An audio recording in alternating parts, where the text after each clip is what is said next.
Hello everyone, welcome to my YouTube channel Anmol কিচেনে তোমাদেরকে সবার স্বাগত জানাই।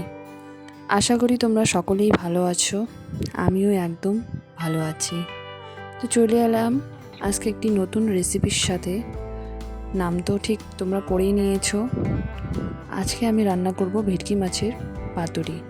পাতুরি তো অনেকজনই খেয়েছো, কিন্তু আজকে আমি একটু খুবই সহজ পদ্ধতিতে রান্না করব। তো এখানে আমি নিয়ে নিলাম ভেটকি মাছ, 3 পিস করা আছে এখানে। আমার রান্নার হিসাবের মতন আমি নিয়েছি এখানে। আর তার মধ্যে দিয়ে দিলাম 1 চামচ লবণ, 1 চামচ হলুদ আর কিছুটা সর্ষের তেল। এটা দিয়ে মাছগুলোকে মেখে কিছুক্ষণের জন্য রেস্টে রেখে দেব। তারপর একটি মিক্সিং জারে নিয়ে নিলাম সামান্য পরিমাণ নারকেল, তার মধ্যে 2 চামচ কালো সর্ষে। তোমরা চাইলে এখানে হলুদ সর্ষেটাও ব্যবহার করতে পারো।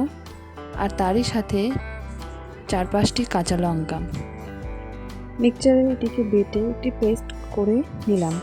এরপর এই পেস্টটিকে আমি ভালো করে ছাঁকনি দিয়ে ছেঁকে নিব, কারণ সর্ষের যে খোলসগুলো আছে সেগুলো পরে মুখে বাজে, এর জন্যই আমি এটাকে ছেঁকে নেব। এরপর এখানে আমি 2 চামচ টক দই নিলাম। দইটাকে আমি আগেই ফেটিয়ে রেখেছি। আর তার মধ্যে এই সর্ষে বাটার যে পেস্টটি ছিল সেটা দিয়ে দিলাম।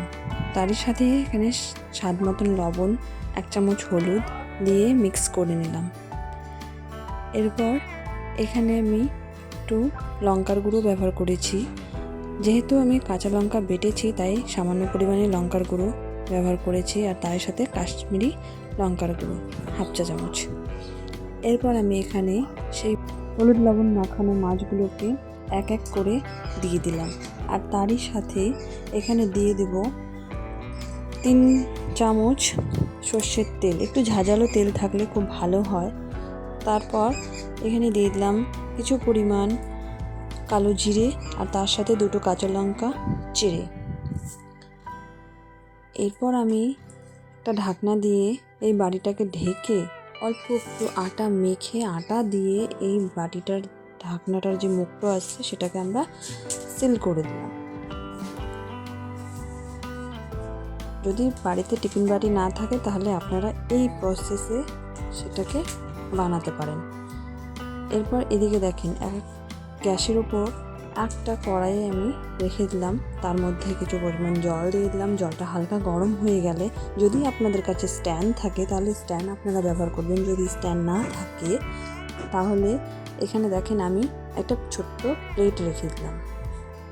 এই প্লেটের উপরে এখন সেই মাছের বাটিটা আমরা রেখে দেব। আর উপর থেকে একটা ঢাকনা দিয়ে ঢাকা দিয়ে দেবো।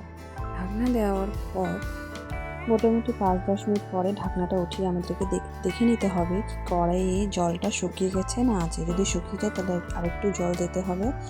আর এটা করতে মোটামুটি আমার 20 থেকে 25 মিনিট লেগেছে, কারণ মাছটি সিদ্ধ হতে একটু সময় নেয়।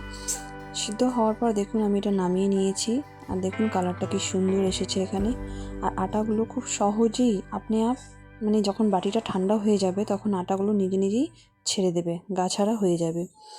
এরপর দেখেন আমি একটা সার্ভিং বোলে এটাকে বের করে নিলাম। দেখুন তো কালারটা এত সুন্দর হয়েছে। গরম ভাতের সাথে এই রেসিপিটা খুবই অসাধারণ লাগে। আর এটাকে আমি ওপর থেকে একটু ধনেপাতা কুচিয়ে দিয়ে দিলাম। আপনারাও বাড়িতে রেসিপিটা ট্রাই করবেন এবং কমেন্ট সেকশনে আমাকে জানাবেন আপনাদের কেমন লাগবে। ভিডিওটা যদি ভালো লেগে থাকে তাহলে ভিডিওটাকে লাইক করবেন, চ্যানেলটিকে সাবস্ক্রাইব করবেন এবং বন্ধুদের কাছে শেয়ার করবেন। আরও নতুন নতুন ভিডিও পাওয়ার জন্য চ্যানেলটিকে সাবস্ক্রাইব করে দেবেন। ওকে, আজকে এইটুকু থাক। এর পরের দিন আরেকটি নতুন রেসিপির সাথে দেখা হবে।